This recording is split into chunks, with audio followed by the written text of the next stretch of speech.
Assalamualaikum and a good day to our respected lecturer and a fellow audience. We are from Group 2 and today we are going to present about our topic, which is Idealism Theory in International Relations. In this presentation, we will discuss the introduction of idealism, its founding father, definition, main factors, explanation of the theories, its impact on international relations, as well as its strength, weakness, and conclusion. First, let us begin with the introduction. To begin with, idealism is a one-off earless theory in international relations. This theory emphasizes peace, cooperation, morality, and international law as the important elements in managing relations between the states. It became especially influential after the First World War, when many leaders and thinkers want to find a better way to prevent another major conflict. Now, moving to the founding father of the idealism. The person most closely associated with this theory is Woodrow Wilson, the 20th President of the United States. According to the U.S. National Archive, Wilson introduced the 14 points in 1918 as a plan for world peace. He believed that the peace could be achieved through cooperation, diplomacy, and collective security. He also supported the creation of the League of Nations, which aimed to prevent future wars. So from here, we can see that idealism is strongly connected to the hope of building peace through cooperation and international institutions. At the same time, when we look at the current global situation, we can see that applying idealism is not always straightforward. For example, in ongoing conflicts such as Israel-Palestine situation, international organizations like United Nations aim to promote peace through diplomacy and international law. In reality, conflicts still continue and sometimes escalate, which show that idealism may not be fully effective in practice. This suggests that power, military capability, and national interest still plays an important role in international relations. As a result, there is often a gap between the ideal principle of peace and cooperation and what actually happened in the real world. So far, we have seen how idealism emerged for the desire to create a more peaceful world. However, to fully understand its significance, we need to look at its core meaning and principle. With that, I would like to pass to my next group member to explain the definition and the main factors of idealism. Thank you. Now I will continue with the definition and main factors of idealism. Idealism is a theory in international relations that believes international politics should be guided by peace, morality, international law, and cooperation rather than by war and power alone. In simple words, idealism argues that conflict is not permanent and that countries can solve their problems through peaceful methods such as diplomacy, discussion, and legal agreement. This theory also believes that human beings and states are capable of improvement. Therefore, the international system can become better if countries are willing to cooperate and respect common rules. Next, I will explain the main factors of idealism. The first factor is that peace is possible. Idealism does not see war as something unavoidable. Instead, it believes peace can be achieved through cooperation and understanding. The second factor is morality and ethics. Idealists believe that countries should act based not only on self-interest, but also on justice, fairness, and humanity. The third factor is international law. Laws and agreements are important because they help regulate the behavior of states and reduce conflict. The fourth factor is international organizations. Institutions such as the League of Nations and the United Nations are important because they create space for countries to discuss problems and resolve disputes peacefully. The fifth factor is cooperation among states. Idealism believes countries do not always have to be rivals. They can also be partners in achieving common goals. Finally, There is collective security, which means countries should work together to respond to threats against international peace. Overall, these factors show that idealism is a theory based on hope, shared responsibility, and peaceful cooperation. Thank you.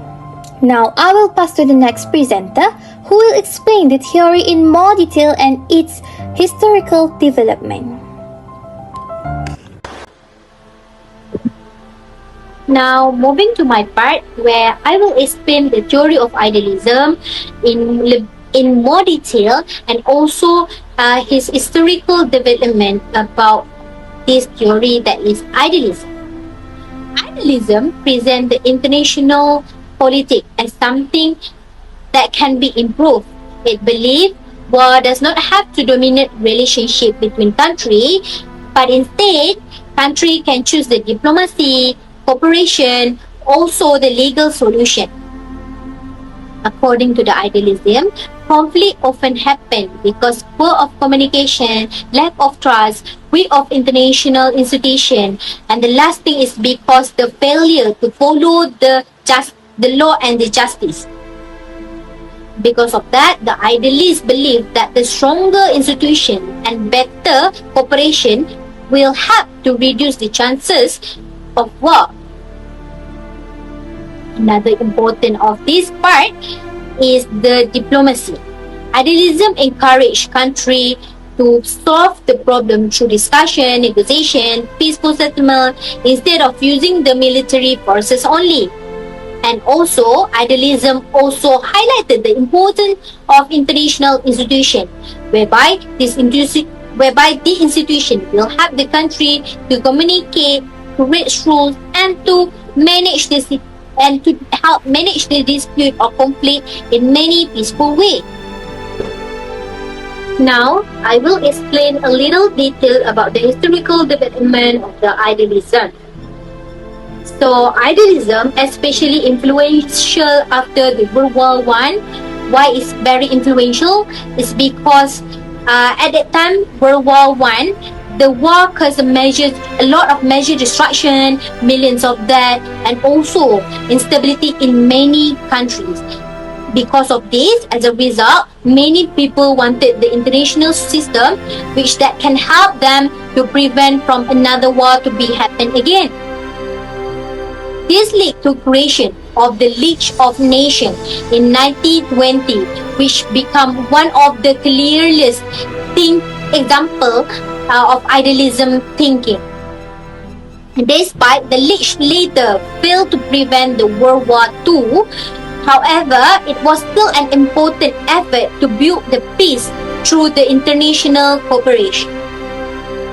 Later, many ideas of the idealism continue to establish of the United Nations as well as in the growth of international law, diplomacy, and also the global cooperation.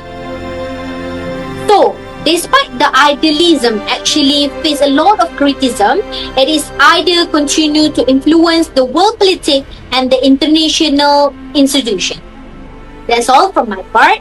Thank you. I will pass to the next group members who will discuss the impact of the idealism toward the international relation and its strengths in more detail. Now, I will present the impact of idealism toward international relations and the strength of this theory. Idealism has made an important contribution to international relations in several ways. First, it encouraged the creation of international organizations. The League of Nations and later the United Nations were both influenced by the idea that peace can be maintained through cooperation and collective efforts. Second, idealism strengthened the importance of international law.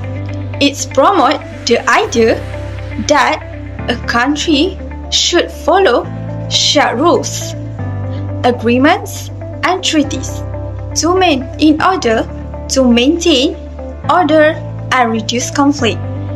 Third, idealism increased the role of diplomacy. in world politics. It encouraged countries to settle disputes through negotiation, dialogue, and peaceful discussion instead of war. Fourth, idealism supported peaceful conflict resolution. This means that states should try to solve the disagreements using legal and diplomatic methods before resorting to violence. Fifth, idealism encouraged global cooperation. In today's world, many issues such as climate change, humanitarian crises, and global health requires countries to work together, which reflects idealized thinking. Now, I will move to the strength of idealism. One major strength is that it promotes peace. It teaches that war should not be the first solution. Idealism also gives importance to justice and morality, reminding us that international politics should not only be based on power. In addition, it supports the diplomacy and international law, which are still central in the modern of international relations. Finally, idealism inspired the creation of many global institutions that continue to influence the world of today. Overall, idealism remains important because it provides a peaceful and constructive visions for international relations. That's all from me. Now, I will pass to the next presenter to discuss the weaknesses, the comparison, and the conclusion. Now, I will explain the weaknesses of idealism. Although idealism has many strengths, it also has several weaknesses. The first weakness is that idealism is often seen as too optimistic. This theory believes that countries are willing to cooperate peacefully and follow moral values. However, in reality, many countries still focus on their own national interests and security. For example, some countries continue to increase military spending even while promoting peace talks. The second weakness is that not all states act morally. Some countries may ignore international law or agreements when it benefits them politically or economically. For example, certain countries have violated human rights or broken international agreements to protect their own interests. Another weakness is that idealism sometimes underestimates power politics. In international relations, military power, national interests, and competitions between states still play important role. For example, powerful countries often use economic or military influence to protect their position in the world. In addition, international organizations are not always successful maintaining peace. For example, the League of Nations failed to prevent World War II. This shows that cooperation alone has sometimes not enough to stop conflict. Now, let us compare idealism with realism. Idealism focuses more on peace, morality, cooperation, and international law. It believes that countries can improve their relationships through diplomacy and international institutions. For example, the United Nations encouraged countries to discuss problems peacefully. Meanwhile, realism focuses more on power, survival, self-interest, and conflict.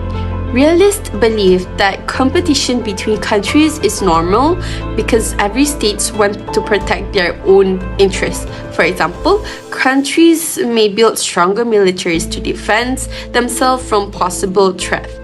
Another difference is that idealists believe that peace can be achieved in countries cooperate, while realists believe conflict is difficult to avoid because countries compete for power and security. Therefore, idealism is considered to be more hopeful and cooperative, while realism is viewed as more practical and power-based. From this theory, there are several important lessons we can learn. First, peace should always remain an important goal in international relations. For example, countries often use peace negotiation to avoid war and reduce conflict. Second, cooperation between countries is necessary because many global problems today, such as climate change, war, health crisis, cannot be solved by one country alone. For example, during the COVID-19 pandemic, many countries worked together by sharing vaccines and medical supports. Third, international law and international organization are important because they help countries solve conflict peacefully. However, these institutions require commitment and support from all the countries to work effectively. For example, the United Nations help mediate conflicts and provide humanitarian aid in crisis area. In conclusion, idealism is an important theory in international relations because it promotes peace, cooperation, morality, and international law. Even though the theory has weaknesses and is sometimes criticized as too idealistic, its ideas still continue to influence diplomacy, international organization, and global cooperation today. Thank you.